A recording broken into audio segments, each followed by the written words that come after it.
बच्चा अपनी माता और पिता के ऋण से उर्ण नहीं हो सकता है। ये कहे कि कोई मैं अपनी माता अपने पिता के ऋण से उर्ण हो गया, कभी नहीं उर्ण हो सकता। चाहे जितना कर लो, चाहे जितनी सेवा कर लो, लेकिन अपनी माता के ऋण से कभी उर्ण नहीं हो सकते हो। एक बार एक बच्चे ने कहा अपनी माता जी से कि माता जी मैं तुम्हारे ऋण से उर्ण होना चाहता हूँ। माता जी ने कहा अच्छा हमारे ऋण से उर्ण हो गए? हाँ हाँ। लोग कहते हैं कि कोई अपनी माता जी से उर्ण नहीं हो सकता है, मैं तुम्हारे ऋण से उर्ण होगा। माता जी ने कहा ठीक, आज शाम को आ जाना। बच्चा शाम का समय हुआ पहुंचा। माता जी ने कहा कि एक ही चारपाई पर लेटना, हम लेटेंगे उस पर तुम लेटना। लेट गया। रात का समय हुआ। माता जी बोली बेटा प्यास लगी है। लड़का उठा, पानी लेकर के आया गिलास में। माता जी ने 2 घूंट पिया और उसी चारपाई पर नहा दिया। कहा लेट जाओ। लड़का लेट गया। अब भीगी भीगी चारपाई, भीग गई बिस्तरा, लेकिन लेट गया क्योंकि ऋण से उर्ण होना। फिर थोड़ी देर में माता जी बोली बेटा प्यास लगी है।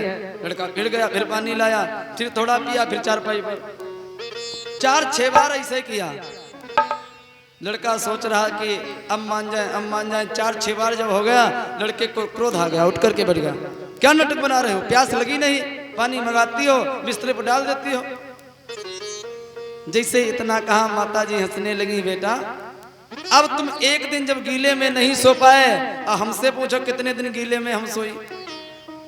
तुम जब बिस्तरा गीला करते थे तब, आज एक दिन गीले में लेटना पड़ गया तो इतना कष्ट हो रहा है। अरे हमारे ऋण से तुम क्या उर्ण हो पाओगे? तो भाइयों माता पिता के ऋण से कोई उर्ण नहीं हो सकता है। एक पिता अपने पुत्र के लिए क्या नहीं करता है, लेकिन कुछ बच्चे बड़े होकर के अपने माता पिता को गालियां देते हैं, धक्के मारते हैं, उनकी बात नहीं मानते हैं। ऐसा नहीं करना चाहिए। माता पिता बच्चों के लिए सब कुछ करता है। अपने आप शरीर पर अच्छे कपड़े न डाल पावे, लेकिन बच्चों के लिए अच्छे अच्छे कपड़े लाता है, स्कूल की फीस भरता है। और वही बच्चे जब करने वाले हो जाते हैं, बड़े हो जाते हैं, तो अपने बूढ़े माता पिता को धक्के मारते हैं।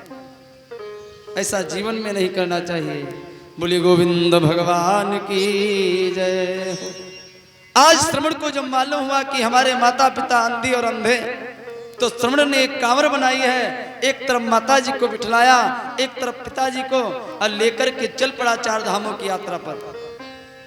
श्रवण का एक ही मंत्र है, मातृ देवो भव पितृ देवो भव। माता पिता से बढ़कर के संसार में कोई नहीं। कि कभी प्यासे को पानी